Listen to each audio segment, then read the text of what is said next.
Good evening, everyone. Welcome to our telescope live stream here from the South Carolina State Museum Observatory. I'm Matthew. I'm the observatory manager here at the museum. We've actually had some off and on clouds this evening, so what I'm actually showing you here is not a live image of the Orion Nebula from our telescope right now, but this is a picture of the Orion Nebula that we took a few years ago that looks just about like what we would see if we got the live image tonight. So under the conditions that we have tonight with some clouds and haze, this is actually going to be a better view right here than what we would have gotten live from the telescope. At any rate, feel free to ask any questions that you might have in the Facebook or YouTube comments. I'll be watching those comments over the next half hour, and we'll be happy to answer questions online for you. And just talk a little bit about what the Orion Nebula is. So this is a giant cloud of gas where new stars are forming. So this giant cloud of gas is in the constellation Orion. It's in the sword that's below that very famous belt part of the constellation Orion. And within this giant gas cloud, we have new stars being born. And this is about 1,500 light years away. So it's actually one of the closest, if not the closest, major star forming region to Earth. And it's a beautiful thing to look at in small telescope or binoculars. Dot's there. She says, hello, welcome, Dot. Thanks for the star emoji. So once again, if you have any questions, just feel free to pop those in the comments and I'll be happy to answer them. I'm going to go silent here for a few minutes and just let you all enjoy the view, and we'll see if any questions come in. Thank you so much for joining us.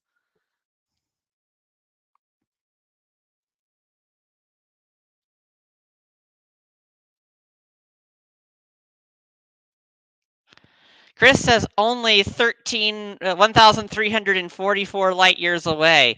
So what's actually really interesting about distances is that when we start talking about these distances in light years to things that are really far away, they actually aren't 100% exact. And some sources actually do give a closer distance or a smaller distance to the Orion Nebula. So 1,500 is kind of a nice round number, but yeah, if you do a search for the distance to the Orion Nebula, you might actually come across some different values. So that's actually really, really common with any of these objects that are out beyond the solar system.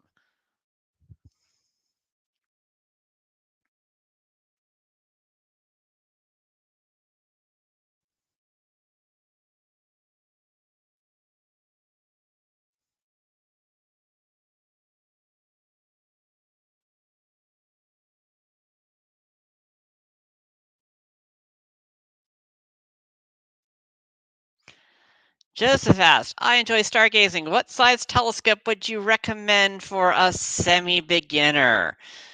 That's a wonderful question, and one that we actually get here at the museum a lot. And I'm actually going to turn my camera because right next to me is actually a really nice beginner's telescope. So it's sitting here right by my desk. It's a little hard to see there because I think my computer monitor is getting in the way. This right here. This is a 6-inch telescope made by a company called Orion. Very appropriate for tonight when we're streaming the Orion Nebula. Yes, there is a telescope company called Orion, and they are actually quite nice company for building telescopes that are great for beginners. So, of course, we don't do formally endorse them or anything like that. It's just that based on our experience as an education staff here at the museum, they're one of the best beginners telescopes. I recommend for beginners a 6-inch telescope.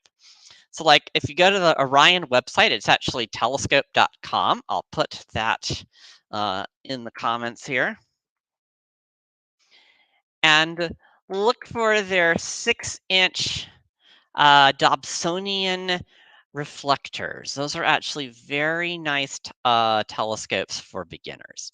And 6 inches is a good size because it's large enough to really be able to see things like planets and the moon, and then even distant deep sky objects like nebulae and even some of the brighter galaxies. But it's also small enough that it's very easily portable. You can carry it outside, you can put it in your car to take out to a dark site. So it's a nicely portable size and it's pretty manageable. If you want to go a little bit more all in, there are 8-inch and 10-inch reflectors made by Orion. Um, if you're just starting and seeing if you are interested in stargazing, I don't recommend going above 8 inches. It's the 10-inch and larger, that's actually something that is not so great as a first telescope. That's kind of like a telescope that you might get after you've been trying astronomy with a smaller telescope for a while and you're ready to upgrade. So, yep, 6-inch reflecting telescopes, and I do recommend Orion telescopes. There's another really good company called Celestron, which makes some good beginner telescopes as well.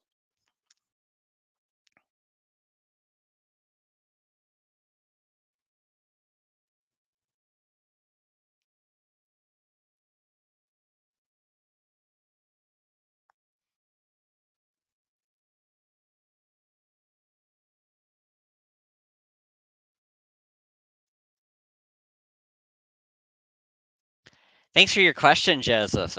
It's always a really fun question to answer.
So if you just joined us, welcome to our telescope live stream here at the South Carolina State Museum.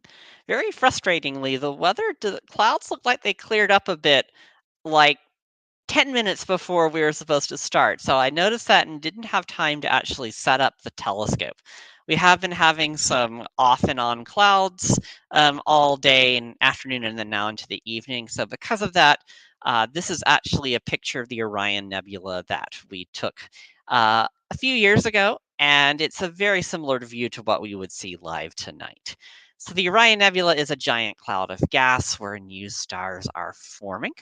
And if you have any questions, feel free to pop those in the Facebook chat or comments or YouTube comments, and I will be happy to answer those online.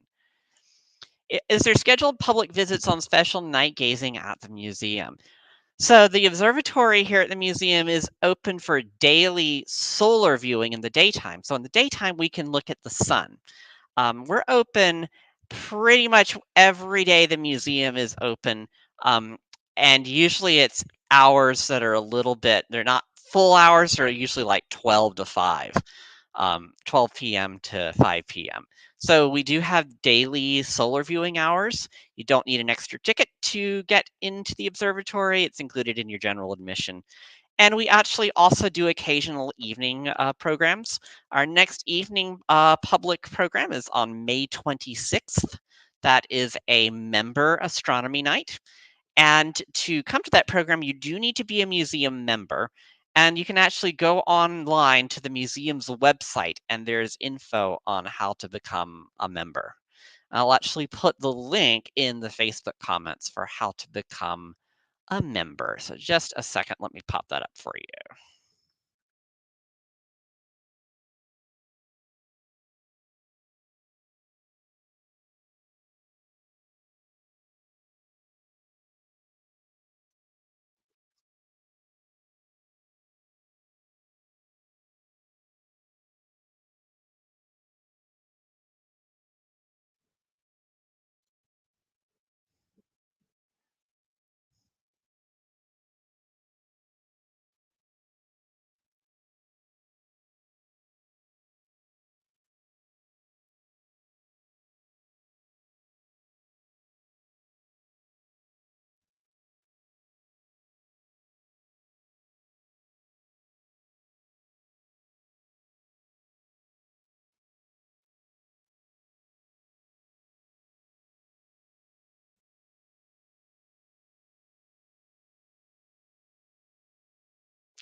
And once again, if you do have any questions, feel free to put those in the Facebook or YouTube comments, depending on where you're watching. And I am super happy to answer your question online. I'll actually see it pop up right here in front of me, and I will be happy to give you an answer.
Yeah, Thalia, we did used to do weekly telescope viewing on, actually, it was Tuesday nights.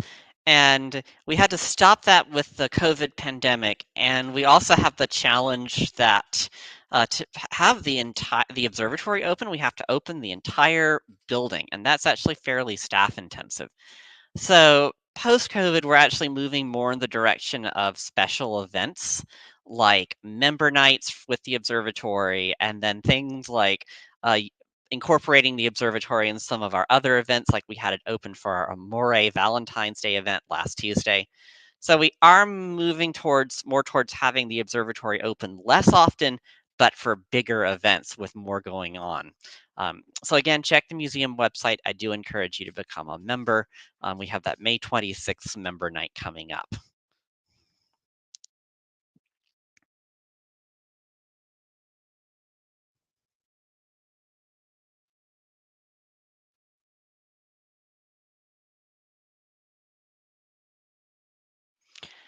How often are we live? So we actually do these only semi-regularly, and we have to balance it with other stuff that we do on our Facebook page. There's actually a lot of cool stuff that goes on our social media sites.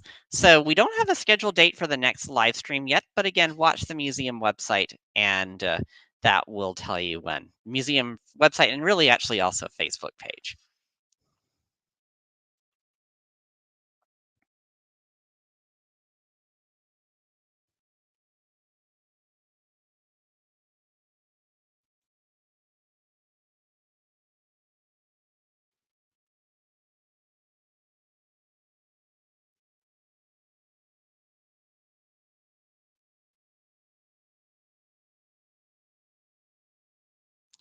So I have a question for you all out there in the audience.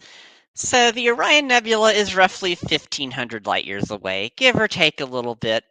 So if it's 1,500 light years away, and a light year is the distance that light travels in 1 year, how long does it take the light to get from the nebula to our telescope here at the museum?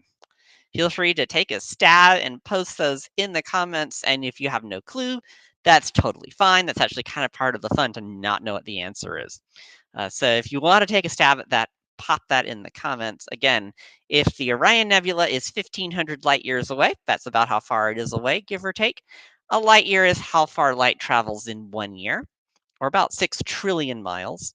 So given that, how long did it take the light to travel from the nebula to us here on the Earth?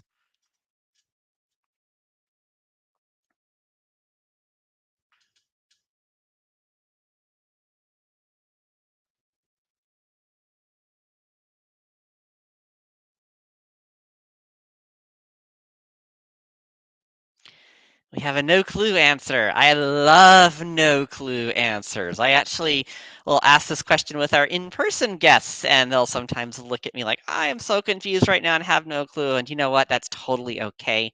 It's part of the fun, especially for our audience members who might be in school or taking classes, I like to say that not knowing the answer is actually a really key part of the learning process. So I'm going to hang out here and see if anyone else wants to take a stab at it, and then I'll actually reveal the grand reveal of how long it took the light to get from the Orion Nebula to our telescope.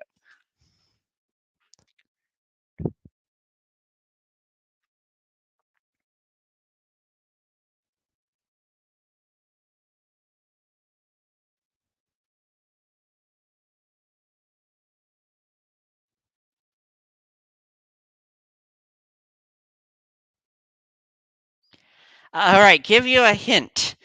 The answer is actually in the question. So 1,500 light years away is the distance to the Orion Nebula, and a light year is the distance that light travels in 1 year. So how long did it take the light to get from the Orion Nebula to our telescope? The answer is actually in the question. One of the numbers that I've given you is actually the answer. So there's no actual calculation you have to do. I've thrown out some numbers, and one of them is actually the answer.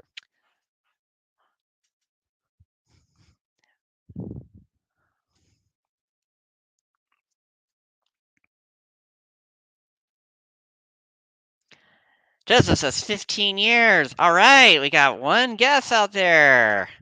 Anyone else want to try?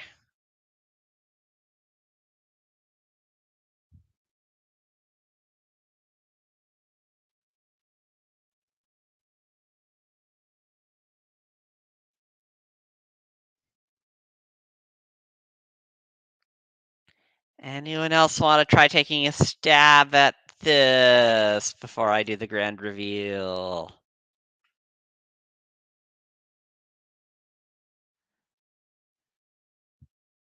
So 1,500, it actually is 1,500 years. So a light year is how far light travels in 1 year. And the Orion Nebula is 1,500 light years away. So yep, the light took about 1,500 years to get from the nebula to our telescope. What this means is that we're looking at the nebula as it was 1,500 years ago. Now, it's still definitely there. Nebulas are not going to go away in that kind of period of time. But we are basically looking back into the past. So whenever you look at something far away with a telescope, you're also looking back in time.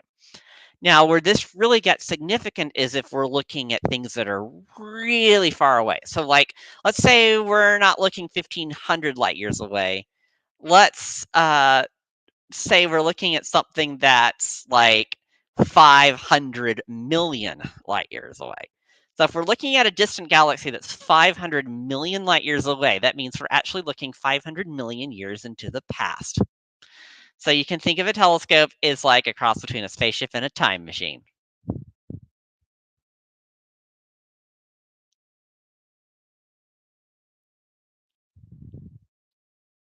Oh, thank you, Candace. That's sweet.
So, Candace, if you're still there, I'm curious, how old are the kids or what grade are they in school?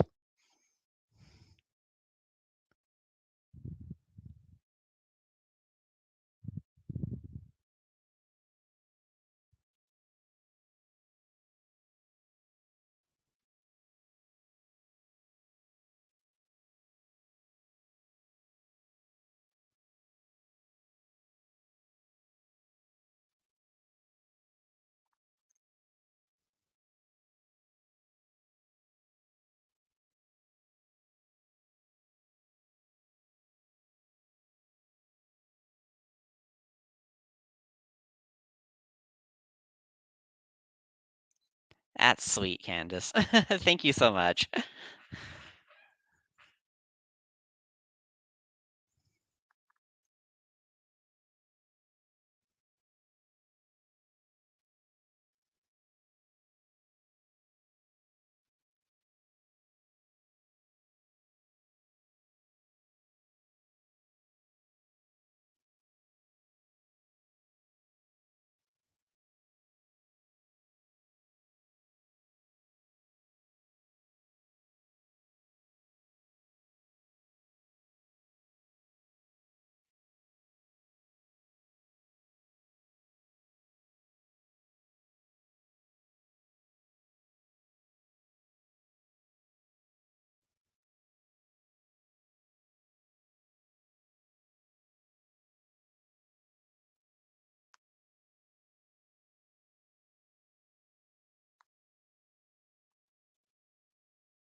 I love it. The sun is a star, yep, and it is a G-class star. Just nice average star. Remember the star spectral types. That's so sweet.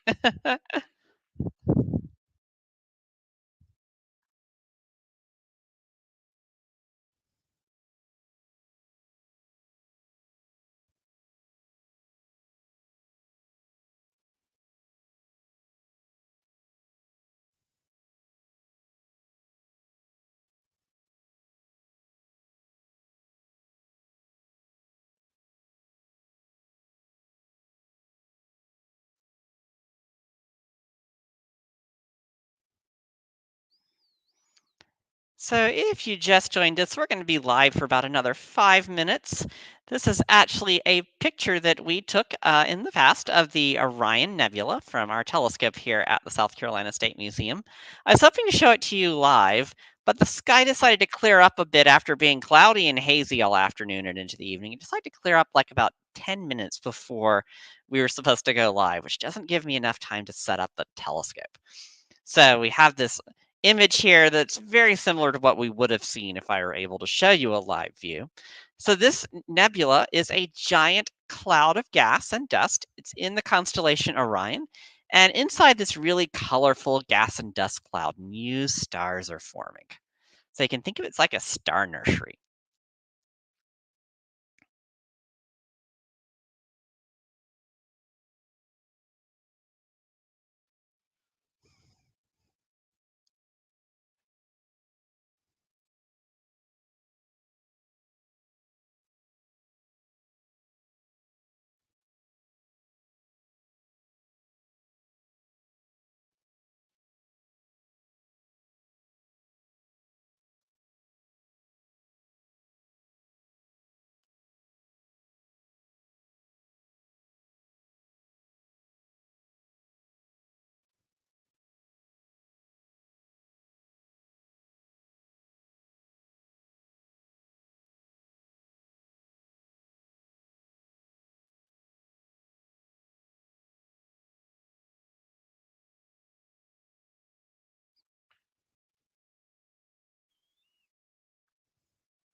How long does it take a star to form in the nebula?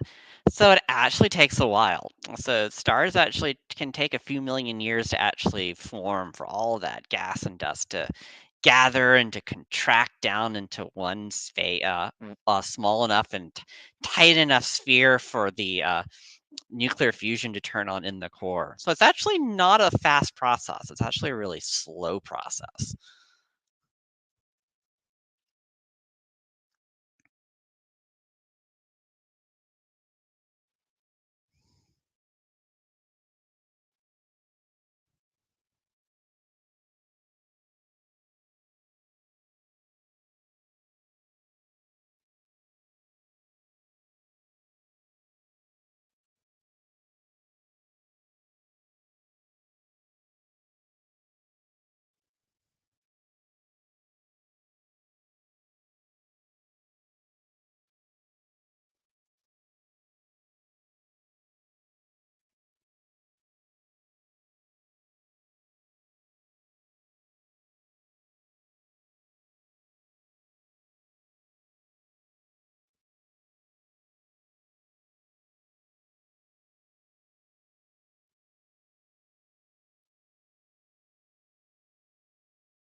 Roughly how many stars can fit in a nebula?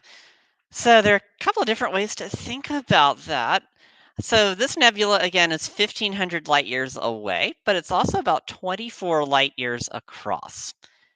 So actually, the answer, kind of the short answer, is a lot.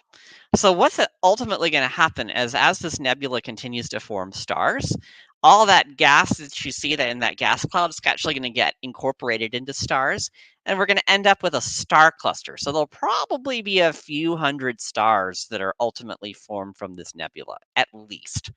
So yeah, a lot of stars.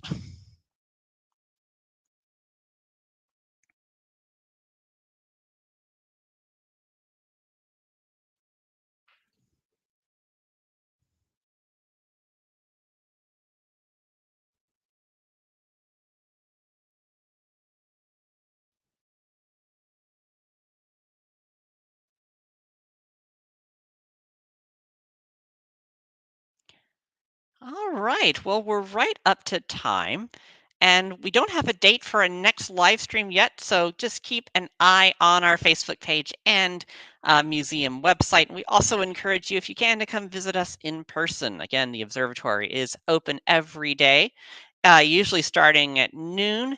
And then extending to museum closing time at 5 p.m. We're open for solar viewing, so you can come interact with our educators in person and take a look at a live image of the sun if it's clear and sunny, and we do that safely with a special solar telescope. Again, to visit the observatory during the day, that's included in your general museum admission.